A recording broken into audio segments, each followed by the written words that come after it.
नमस्कार, आपका स्वागत है हमारे YouTube चैनल शिक्षा सखा पर। आज मैं आपके लिए लेकर आई हूँ 5वीं की गणित की पाठ्य पुस्तक गणित का जादू का चैप्टर 6।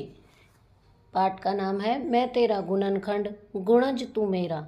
इस वीडियो में हम इस पाठ को जानेंगे, सवाल हल करेंगे और इसके ऑब्जेक्टिव टाइप क्वेश्चन आंसर करेंगे।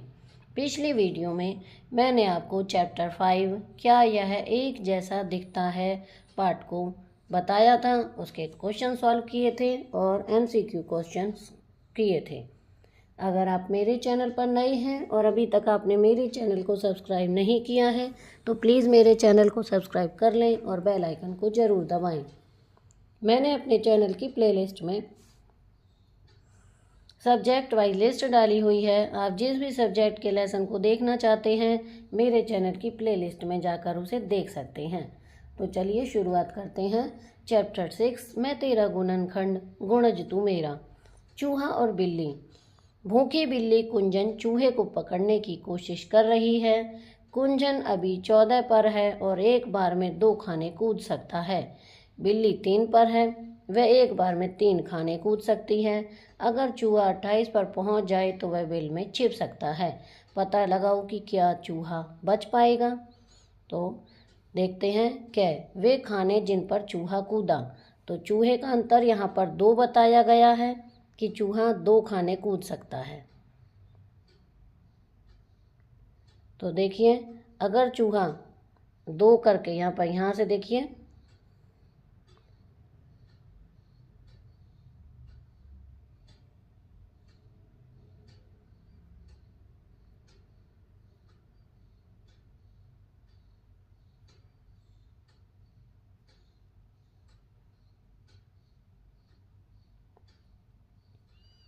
ये देखिए चूहा है 14 पर, अब ये 2 कूद सकता है।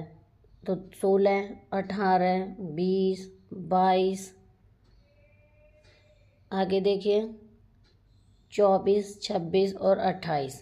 तो 28 में पहुंच जाएगा और बच जाएगा। अगला देखिए वे यहाँ पर वे खाने जिन पर बिल्ली कूदी। तो बिल्ली का बता रखा है कि बिल्ली 3 खाने कूदेगी। तो अब देखिए 3 खाने यहाँ पर है बिल्ली, फिर 6 पर आएगी, फिर 9 पर आएगी, 12 पर आएगी,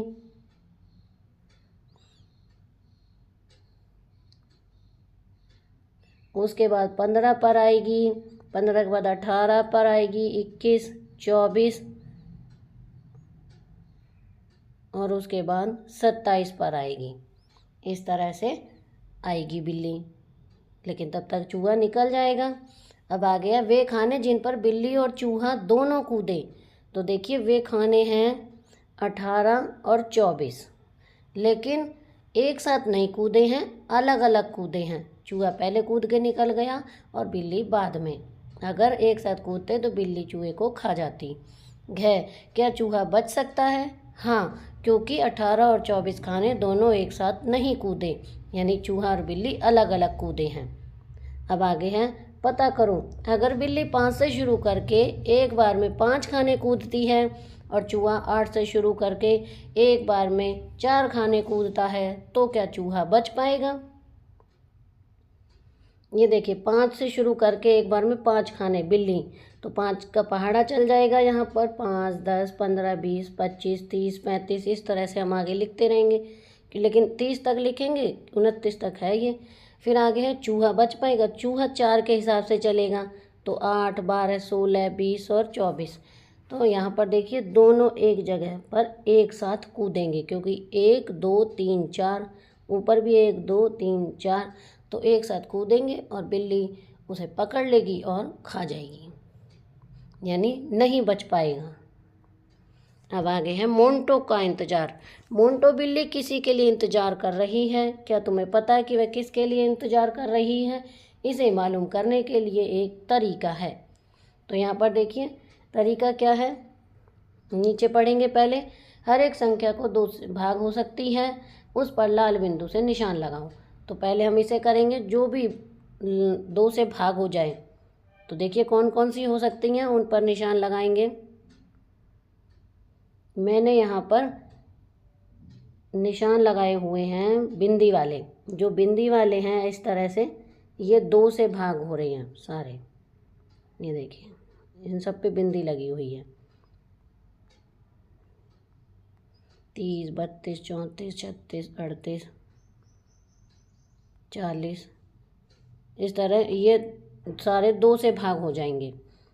और देखिए नीचे भी हैं 42, 44, 46, 48, 50, 52, 54, 56, 58 और 60, ये सारे 2 से भाग हो रहे हैं। अब आगे कह रहा है उन संख्याओं पर जो कि 3 से भाग हो सकती हैं पीले बिंदु से निशान लगाओ, और 4 से भाग होने वाली संख्या पर नीले बिंदु से निशान लगाओ। तो चलिए आगे करते हैं जो 3 से भाग हो जाएं। तो 3 से भाग होने के लिए देखिए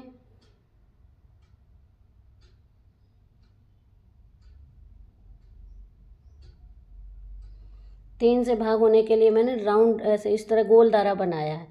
3, 6, 9, 12, 15, 18, 21, 24, 27, ये सभी 4 से भाग हो रहे हैं इस तरह से। अब आगे ऐसे कौन से खाने हैं जिन पर तीनों रंग के बिंदु हैं, वो 12, 24, 36, 48 और 60। चलिए मैं आपको दिखा देती हूँ। ये देखिए तीनों खानों पर इसमें बिंदी भी लगी है, राइट भी लगा और गोला भी, तीनों आए हैं। अब इसके बाद 24 पे देखिए तीनों हैं, 36 पे तीनों निशान लगे हुए हैं, 48 पर तीनों निशान लगे हुए हैं, और इसी तरह नीचे 60 पर तीनों में निशान लगे हुए हैं। अब आ गया इन खानों के ऊपर कौन से अक्षर हैं जो 12, 24, 36 और 48, 60 हैं। तो देखिए 12 के ऊपर है एम, 24 के ऊपर है ओ, 36 के ऊपर यू,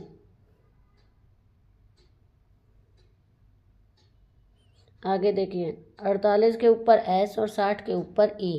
तो ये बनेगा माउस। इस अक्षर को क्रम से नीचे लिखो, तो यहाँ पर नीचे क्रम से लिखा हुआ है MOUSE, माउस। माउस माने चूहा। म्याऊं खेल, इस खेल को खेलने के लिए सब लोग एक गोले से खड़े होते हैं।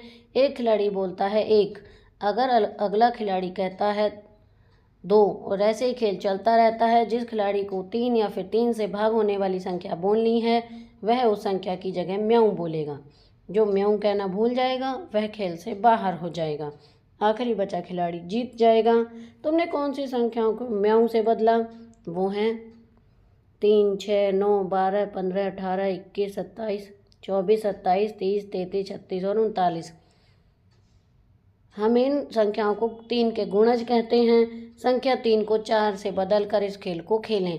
अब तुमने किन संख्याओं को म्याऊं में बदला? ये संख्याएं 4 के गुणज हैं। 4, 8, 12, 16, 24, 28, 32, 36 और 40। 5 के भी कई गुणज होते हैं, वो है 5, 10, 15, 20, 25, 30, 35, 40 और 45 और 50। आगे है पांसे का खेल। 2 पांसों को एक साथ फेंको। पांसे के ऊपर कौन से अंक नजर आ रहे हैं? इन अंकों की 2 अंकों वाली संख्या एक बनाओ। अगर एक संख्या गोले के बाजू में लिखी गई है का गुणज है तो तुम उस गोले में लिख सकते हो। अब तुम्हारे दोस्त की बारी है, जो 10 बार में ज़्यादा लिखेगा वह जीत जाएगा। तो ये देखिए मैंने 14 और 41 लिखे हैं। आगे है मेरे पास 3 और 2 हैं। अगर मैं 23 बनाता हूँ तो वह किसी भी संख्या का गुणज नहीं है, इसलिए मैं 32 बनाऊँगा जो कि 4 का गुणज है। उसे लाल गोले में लिख दूँगा। तो यहाँ पर देखिए ये लिखा 32, यहाँ पर 36, 25 और 14, क्योंकि ये गुणज है। अब आगे है साझा गुणज। कोई एक संख्या सोचो, अगर वह 3 का गुणज है तो उसे लाल गोले में लिखो। अगर वह 5 का गुणज है तो उसे नीले गोले में लिखो। साझा गुणज है 15 और 30। तो यहाँ पर देखिए हमने 3 का पहाड़ा लिखा है, जैसे ये सारा 3, 6, 9, 15, 18, 21, 24, 27, 30, इस तरह से। ये 5 का है, 5, 10, 15, 20, 25, 30, 35, 40, 45, 50। तो इसमें जो साझे गुणज हैं वो है देखिए 15 इसमें भी है, 15 इसमें भी है, 30 इसमें भी है और 30 इसमें भी है। तो ये दोनों हो गए साझे गुणज। मैं ये 15 को कहाँ लिखूं? वह 3 और 5 दोनों का गुणज है। तो देखिए यहाँ लिखेंगे हम 15 और 30 को इसके बीच में। कुछ संख्याएं 3 और 5 के गुणज हैं, इसलिए हम उन्हें 3 और 5 के दोनों साझा गुणज कह सकते हैं। सोचो, अगर तुम 3 और 5 के साझा गुणज बैंगनी हिस्से में लिखते हो तो क्या वे लाल और नीले दोनों गोलों में भी हैं? इन साझा गुणज में से सबसे छोटा कौन सा है? वो है 15। खेल को 2 और 7 संख्याओं के साथ दोहराओ। 2 और 7 के साझा गुणज लिखेंगे पहले।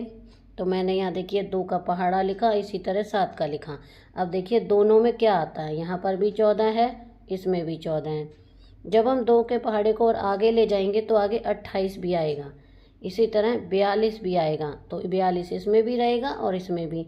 तो 14, 28 और 42 ये साझा गुणज हैं। खेल को 4, 5, 4, 6 और 5 के गुणज को गोलों में फिर से खेलें। तो यहाँ देखिए 4 का पहाड़ा लिखा है एक गोले में 6 का, एक गोले में 5 का। तो इसमें ये कह रहा है 5 और 6 के दोनों में साझा गुणज तुमने हरे भाग में लिखे हैं। तो हरा भाग ये 5 और 6 का, ये 5 और ये 6, इन दोनों के साझे गुणज हैं 30, 60 और 90। ये मैंने गोले में लिखे हुए हैं। इसी तरह से देखिए 4 और 6 के साझा गुणज हैं 12, 24, 36 और 48। ये इसके साझा गुणज हैं जो अगले क्वेश्चन में पूछा गया है। अब है कौन से रंग वाले भाग में तुमने 4, 6 और 5 के साझा गुणज लिखे हैं? तो सलेटी में। सलेटी कौन सा है? ये देखिए 4, 5 और तीनों के, ये देखिए इसका भी और इसका साझे गुणज हैं 60, 120, 180 और 240। 4, 6 और 5 का सबसे छोटा गुणज कौन सा है? वो है 60। पहेली, इमली के बीज। सुनीता के कुछ इमली के बीज लिए, उसने उनसे 5-5 समूह बनाए। जो पाया कि एक बीज बच गया है, उसने 6-6 के समूह और 4-4 के समूह बनाने की कोशिश की। हर बार एक बीज बच गया। सुनीता के पास कम से कम कितने बीज हैं? तो उसके पास बीज हैं 60 + 1 यानी 61। अब आगे है कुछ और इमली के बीज। अब मिनी इमली के 12 बीजों को अलग अलग तरह की आयतों में लगा रही है। 12 इमली के बीजों का उपयोग करके कुछ इस तरह की आयतों को बनाने की कोशिश करो। तुम अलग अलग तरह की आयतें बना सकते हो। तो यहाँ पर देखिए एक यह मैंने बनाई, एक ये बनाई, एक ये बनाई, इस तरह से। अगर तुम्हारे पास 15 इमली के बीज हों तो तुम कितनी आयतें बना सकते हो? 2 आयतें। तो यहाँ पर हमें 20 खानों को करना है। तो ये एक साथ हम 20 खाने भी ले सकते हैं और इनमें कलर कर देंगे। उसके अलावा हम इस तरह से 10 खाने भी ले सकते हैं। 1, 2, 3, 4, 5, 6, 7, 8, 9, 10। इसी तरह एक और इस तरह ये 10 खाने हो गए। नहीं तो हम 5 का भी ले सकते हैं। 1, 2, 3, 4, 5, 1, 2, 3, 4, 5, 1, 2, 3, 4, 5, 1, 2, 4, 5। तो ये हमारा एक ग्रिड ये बन जाएगा। इस तरह से इसमें कलर कर देंगे। यहाँ पर देखिए मैंने एक और बना रखा है इस तरह से 4 और 5 का। तो इस तरह से हम जैसा डिज़ाइन लें वैसा बना सकते हैं। इन आयत की चौड़ाई 2 खानों के बराबर है। इनकी लंबाई कितनी है? 10 खानों के बराबर। 20 खानों से अलग तरह की बनी एक आयत को रंगो। तो इसमें बनाकर आपको रंग भरना है। तुमने जो आयत रंगी उसकी लंबाई और चौड़ाई कितनी है? उसकी चौड़ाई 4 खाने, लंबाई 5 खाने है। फिर है तुम 20 खानों के आयत को कितने तरीकों से रंग सकते हो?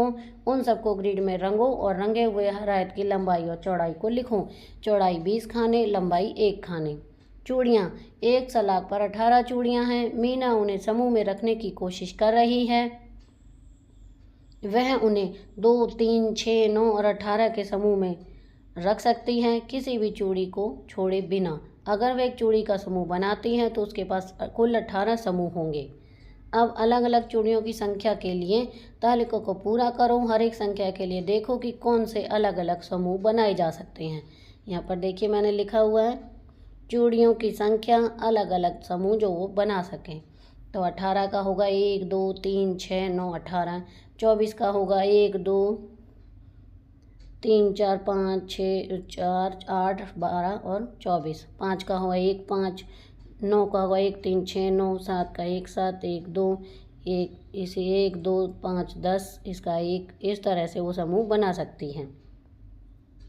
अब आगे है चार्ट को भरो, इधर दिए गए गुणों के चार्ट को भरो। तो देखिए इसमें क्या करना है हमें, यहाँ पर 1 लिखेंगे, 1 2 3 4 5 6 7 8 9 10 11 12 लिखा हुआ है। जहाँ भी 12 आया इन्होंने इसको इस तरह से लिखा हुआ है। फिर ये 2 4 6 8 10 3 का 4 का 5 का इस तरह से इन्होंने पूरे इसको भरा हुआ है। 7 8 9 10 11 12 इस तरह से इनको भरा हुआ है। अब आगे है चार्ट में हरे खाने को देखो, ये दिखाते हैं कि अलग अलग संख्याओं को गुणा करने पर हमें 12 मिल सकता है। तो जैसे कि 12 बराबर 4 गुना 3, इसलिए 12 संख्या 4 और 3 दोनों का गुणज है। इसी तरह 12 संख्या 6 और 2 तथा संख्या 1 भी गुणज है, इसलिए हम कह सकते हैं कि 1 2 3 4 6 12 संख्या 12 के गुणनखंड हैं। 10 के गुणनखंड कौन से हैं? 10 के गुणनखंड है 1 2 5 और 10। क्या तुम इसे चार्ट से कर सकते हो? तो यहाँ पर देखिए 10 5 गुना 2 1 गुना 10। 36 के गुणनखंड कौन से हैं? 36 के हैं 1 2 3 4 6 9 12 18 और 16 36। फिर इस गुना के चार्ट से 36 के सभी गुणनखंड ढूंढो। तो ऐसी सबसे बड़ी संख्या कौन सी है जिसके गुणनखंड तुम इस चार्ट से मालूम कर सकते हो? वो है 144। उससे बड़ी संख्याओं के लिए तुम क्या कर सकते हो? बड़ी संख्याओं का गुणनखंड पता करने के लिए हम संख्या को भाग देकर छोटी कर सकते हैं। चार्ट से करेंगे। 25 के गुणनखंड को लाल गोले में और 35 के गुणनखंड को नीले गोले में लिखो। तो यहाँ पर देखिए लिखा है मैंने 1 5 25 1 5 7, दोनों का जो एक जैसा है वो है 1 और 5। तुमने दोनों गोलों में आने वाले बैंगनी भाग में कौन से गुणनखंड लिखे? ये 25 और 35 का साझा गुणनखंड है 1 और 5। अब तुम 40 के गुणनखंड को लाल गोले में और 60 के गुणनखंड को नीले गोले में लिखो। तो यहाँ पर देखिए ये है 1 2 4 5 8 10 20 24 20 40। इसी तरह 1 2 3 4 5 6 10 12 20 30 और 60। तो इन दोनों के जो साझे गुणनखंड है वो है 1 2 4 5 10 और 20। खंड पेड़, गुणनखंड के पेड़ को देखें। अब क्या तुम इस तरह का पेड़ और बना सकते हो? तो इसमें लिखेंगे।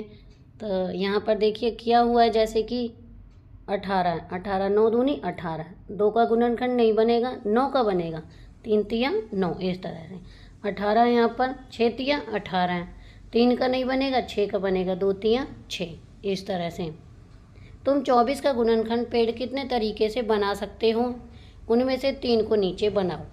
तो यहाँ पर मैंने बनाया 24 का, 12 दूनी 24, 2 का गुणनखंड नहीं बनेगा, 12 का बनेगा, 6 दूनी 12, 2 का नहीं बनेगा, 6 का बनेगा, 2 तिया 6। इसी तरह अगला देखिए 24, 8 तिया 24, 3 का नहीं बनेगा, 8 का बनेगा, 4 दूनी 8, 2 का नहीं बनेगा, 4 का बनेगा, 2 दूनी 4। आगे देखिए 6 चौक 24, 4 का भी बनेगा, 2 दूनी 4, इधर 6 का भी बनेगा, 3 दूनी 6। दूसरी संख्याओं के लिए भी गुणनखंड पेड़ बनाने की कोशिश करो। अब है पार्क का रास्ता। 2 4 6 8 10 12 14 16 18। इसी तरह 3 6 9 12 15 18 21 24 27 30 5 10 15 20 25 30 35 40 और 45।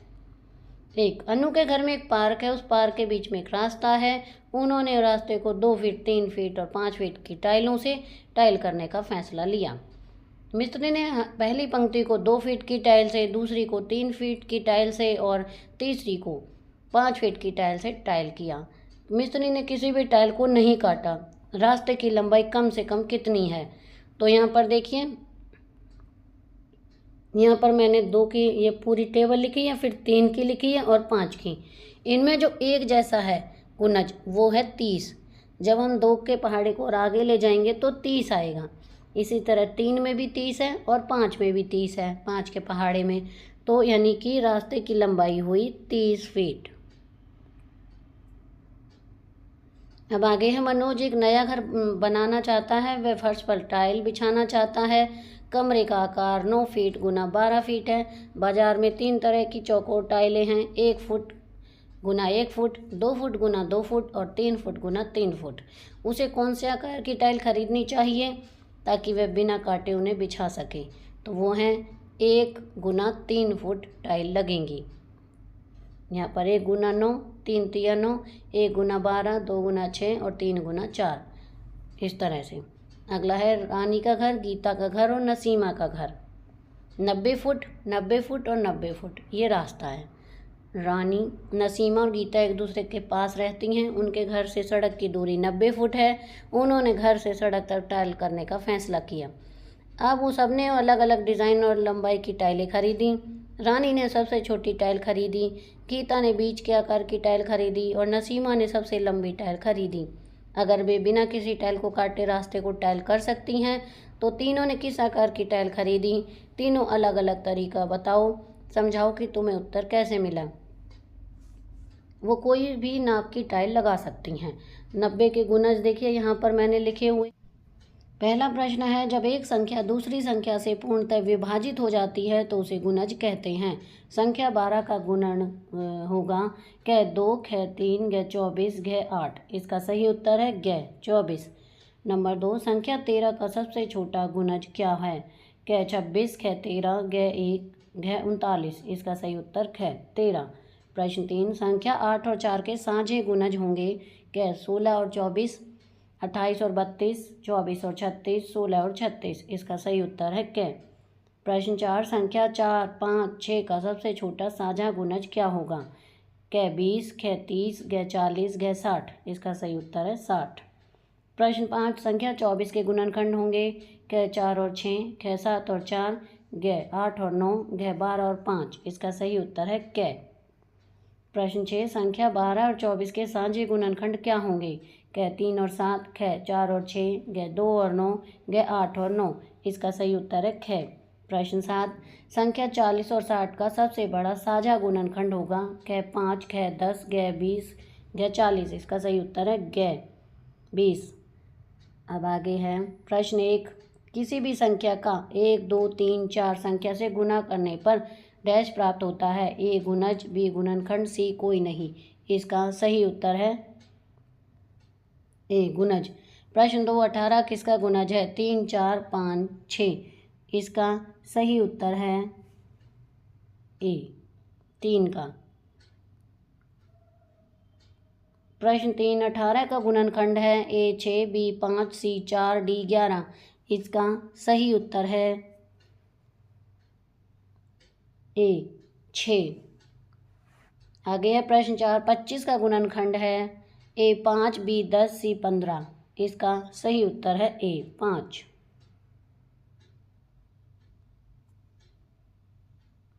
प्रश्न 5, किसी भी संख्या का सबसे छोटा गुणनखंड है ए 1, बी 7, सी 9, डी 2। इसका सही उत्तर है ए 1। प्रश्न 6, 30 का डैश है। ए गुणनखंड, बी गुणज, सी कोई नहीं। इसका सही उत्तर है ए गुणनखंड। प्रश्न 7, 2 और 7 का साझा गुणज है ए 9, बी 28, सी 35, डी 6। इसका सही उत्तर है बी 28। प्रश्न 8, 24 किसका साझा गुणनखंड है? ए 6 और 5, बी 3 और 7, सी 4 और 6। इसका सही उत्तर है ए। प्रश्न 9, 5 और 11 का साझा गुणज है ए 11, बी 55, सी 75, डी 16। इसका सही उत्तर है बी 55। प्रश्न 10, निम्न में से 3 का गुणज कौन सा है? ए 4, बी 8, सी 9, डी 16। इसका सही उत्तर है सी 9। प्रश्न 11, 25 किसका गुणज है? 6, बी 15, सी 5। इसका सही उत्तर है सी 5 का। प्रश्न 12, निम्न में से 8 का गुणनखंड क्या है? ए 16, बी 4, सी 8, डी 32। इसका सही उत्तर है बी 4। आगे है प्रश्न 13, 2 या 2 से अधिक संख्याओं का सबसे छोटा साझा गुणनखंड क्या कहलाता है? ए लघुत्तम समापवर्तक, बी महत्तम समापवर्तक, सी गुणनखंड। इसका सही उत्तर है ए लघुत्तम समापवर्तक। आगे है प्रश्न 14, 4 और 9 का सबसे छोटा साझा गुणनखंड कौन सा है? ए 18, बी 36, सी 54, डी 72। इसका सही उत्तर है बी 36। प्रश्न 15, 12 और 36 का लघुत्तम समावर्तक ज्ञात करो। ए 36, बी 72, सी 48। इसका सही उत्तर है ए 36। प्रश्न 16, 2 या 2 से अधिक संख्याओं का सबसे बड़ा साझा गुणनखंड क्या कहलाता है? ए महत्तम समावर्तक, बी लघुत्तम समावर्तक, सी गुणनखंड। इसका सही उत्तर है ए महत्तम समापवर्तक। प्रश्न 17, प्रत्येक संख्या स्वयं अपना एक गुणनखंड होती है, कथन डैश है। ए सही, बी गलत, सी कोई नहीं। इसका सही उत्तर है ए सही। प्रश्न 18, प्रत्येक संख्या स्वयं का एक गुणज है, कथन डैश है। ए सही, बी गलत, सी कोई नहीं। इसका सही उत्तर होगा ए सही। प्रश्न 19, चित्र में किसका गुणनखंड पेड़ दिया गया है? ए 18, बी 9, सी 3, डी 27। इसका सही उत्तर है 18 का। प्रश्न 20, दिए गए गुणनखंड वृक्ष को पूरा करो। ए 1, 6, बी 2, 3, सी कोई नहीं। इसका सही उत्तर होगा डी। यहाँ पर देखिए डी, ए और बी दोनों, तो यहाँ पर ए और बी दोनों आएंगे। तो आप यहाँ पर मेरी वीडियो ख़त्म होती है। आपको मेरी ये वीडियो कैसी लगी मुझे कमेंट करके ज़रूर बताएं। अगली वीडियो में मैं आपको लेसन 7 क्या तुमने पैटर्न दिखा, तो पार्ट को समझेंगे और उसके सवाल को हल करेंगे। मेरी वीडियो को लाइक करें, शेयर करें और चैनल को सब्सक्राइब करना ना भूलें। Thank you.